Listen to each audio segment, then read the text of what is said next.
समस्त सत्य के लिए सत्य को केंद्र बिंदु मानकर उसके लिए जीवन समर्पित करने वाले, उस परम सत्ता के अनुसंधान में अपनी भक्ति को और जितना भी शारीरिक शक्ति है, मन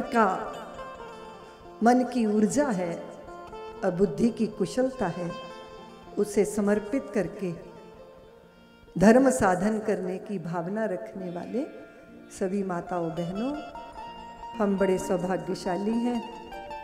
हमें अवसर मिला है अपनी चित्तवृत्ति को राममय करने का अवसर मिला है।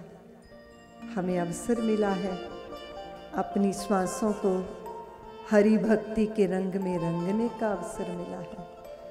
हमें अवसर मिला है अपने जीवन के परम उद्देश्य के लिए पुरुषार्थ करने का अवसर मिला है। हमें अपने नयनों को पवित्र करने का, कानों को सार्थक करने का अवसर मिला है। हमें अपनी वाणी को पवित्र करने का अवसर मिला है। हमें अपने हृदय में ही विराजमान विराट सत्ता के अवलोकन का अवसर मिला है। हमें जो प्राप्त है उस ऊर्जा को कल्याण की भावना से, मंगल की भावना से, विश्व कल्याण की भावना से, सारी भारत भूमि के उत्कर्ष के लिए, अभ्युदय के लिए, मनुष्य मात्र नहीं अपितु प्राणी मात्र की मंगल की भावना के साथ हम यहाँ विराजमान हैं। अवसर है ये, अवसर तो मनुष्य की काया भी है। 84 लाख योनियों के बाद एक अवसर है। साधन धाम मोक्ष कर द्वारा, पाहि न जे परलोक संवारा। सो प्रयत्र दुख पावहीं, सिर धुन धुन पछताएं। काल ही कर्म ही ईश्वर ही मिथ्या दोष लगा। जो अवसर को चूक जाते हैं वो चूक जाते हैं। अवसर तो द्वार पे बार बार दस्तक देता नहीं, उसके लिए तो सजग होना पड़ता है। मनुष्य की काया, मानव की काया, मनुष्य का चोला कोई साधारण बात तो नहीं है ना, असाधारण घटना है। पुण्यों से होगा, पुण्यों के प्रताप से होगा, तो उतने पुण्य दिखते नहीं, तो ईश्वर की कृपा से होगा। तो ईश्वर की कृपा से अवसर मिला है, तो क्या हम समय को सार्थक कर रहे हैं? चिंतन का अवसर है। समय निकल गया तो जीने का ढंग आया, जब क्षमा बुझ गई तो महफिल में रंग आया। पता चला कि संगीतकारों ने वाद्य यंत्रों को व्यवस्थित करने में इतना समय लगा दिया कि जो मशाल जल रही थी उसका तेल ही खत्म हो गया। जो उस महफिल को प्रकाशित कर रही थी, समय निकल गया तो जीने का ढंग आया। जब क्षमा बुझ गई तब महफिल में रंग आया। मन की मशीनरी ने तब ठीक चलना सीखा, जब बूढ़े तन के हरेक पुर्जे में जंग आया। गाड़ी निकल गई तो घर से चला मुसाफिर, मायूस हाथ मलता वापिस बेरंग आया। फुर्सत के वक्त में ना सुमिरन का वक्त मांगा, उस वक्त मांगा जब वक्त तंग आया। आयु ने नत्था सिंह जब हथियार फेंक डाले तो यमराज फौज लेकर करने को जंग आया। जीवन निकल गया तब जीने का ढंग आया। बहुत बार हमें लगता है कि हम किसी विद्यालय में बैठ के सीख लेते हैं, कुछ किताबें पढ़ लेते हैं, लेकिन जिंदगी तो स्वयं एक पाठशाला है। जीवन के अनुभव हमें परिष्कृत करते हैं। जो बेवकूफ़ियाँ आप जवानी में करते रहे और जैसे जैसे प्रौढ़ावस्था आती है तो आपको लगने लगता है कि नहीं, कुछ समझदारी होनी चाहिए। तरुणाई के आवेग में हम बहुत कुछ ऐसा सोचते हैं, करते हैं जो कि संतुलित नहीं होता। पर जिंदगी के कड़वे कड़वे अनुभव हमें बहुत कुछ सिखा देते हैं। बात यह है कि ये जीवन की पाठशाला है। हर पल हर क्षण हम कितने परिष्कृत हुए। आज से 20 साल पहले आप जो मूढ़ता में थे, जड़ता में थे, बेवकूफियों में थे, अहंता ममता के शिकार थे, क्या 20 वर्ष बाद वही स्थिति है या कुछ परिवर्तन हुआ, कुछ परिष्कृत हुए हैं, कुछ परिष्कार हुआ, कुछ चिंतन में, सूक्ष्म चिंतन में कुछ शुभता आई, विचारों में कुछ शुभता आई, भाव कुछ पवित्र हुए कि नहीं। अपने को टटोलना बहुत जरूरी होता है देवियों। हमें दूसरों का आकलन बहुत अच्छे से आता है।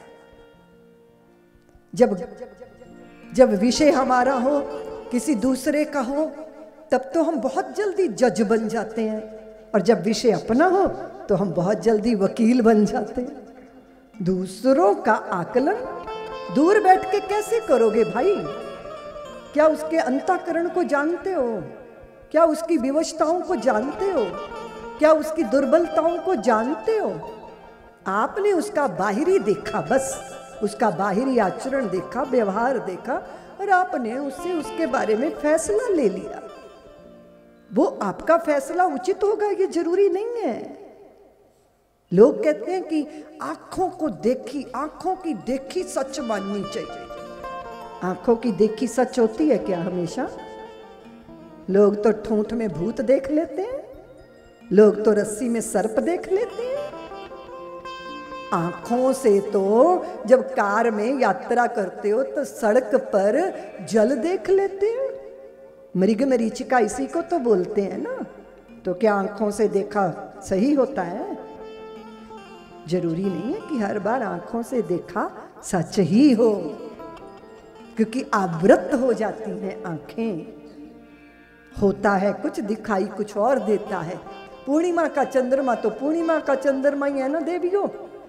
भूखे को उसमें रोटी दिखती है, और प्रेमी को उसमें अपनी प्रेमिका का मुख दिखता है। देखना भी वैसा नहीं होता। नंगी आंख से देखा भी धारणा से जाता है। धारणाओं के चश्मे चढ़े होते हैं हमें। हम सच्चा नहीं देख पाते, और सत्य को देखने के लिए निरावरण सत्य तो चाहिए, पर निरावरण आंखें भी चाहिए। धारणा से मुक्त दृष्टि से आप सत्य का दर्शन कर सकते हैं। अब आपके ऊपर तो जाति का चश्मा चढ़ा है, पार्टियों के चश्मे चढ़े हैं, संप्रदायों के चश्मे चढ़े हैं। कहां देखा सत्य को? नंगी आंख से। मेरे सदगुरुदेव युग पुरुष भगवान ने एक पुस्तक लिखी, नंगा परमात्मा, आवरण रहित परमात्मा। यानी सत्य भी ढका ना हो, सत्य भी स्पष्ट हो, पर देखने वाली दृष्टि भी धारणा से मुक्त हो। वो दृष्टि, उसको दिव्य दृष्टि कहा गया। जब वो हमें प्राप्त होती है, हम भले ही अपने अभिमान की वजह से समाज के बीच में अपनी दुर्बलताओं को ना स्वीकारें, पर स्वयं तो हम जान ही जाते हैं कि हमारे दूषण क्या है, आचरण की आदतें कौन सी हैं। और अगर वो उचित नहीं है, शुभ नहीं है, तो हमें धीरे धीरे उसका त्याग करना चाहिए। ये बहुत शुभ है कि हमें स्वयं की कमियां दिखाई देने लग जाएं, क्योंकि स्वयं की कमियां दिखाई देंगी तो वो दूर हो जाएंगी। अगर चमड़ी का रोग पाउडर से ढकने का प्रयास होगा तो बहुत बुरा है, बहुत बुरा। तो फिर आप चेहरा तो देख लोगे ना भाई किसी दर्पण में, लेकिन अंतःकरण के दर्शन के लिए भी तो कोई दर्पण चाहिए।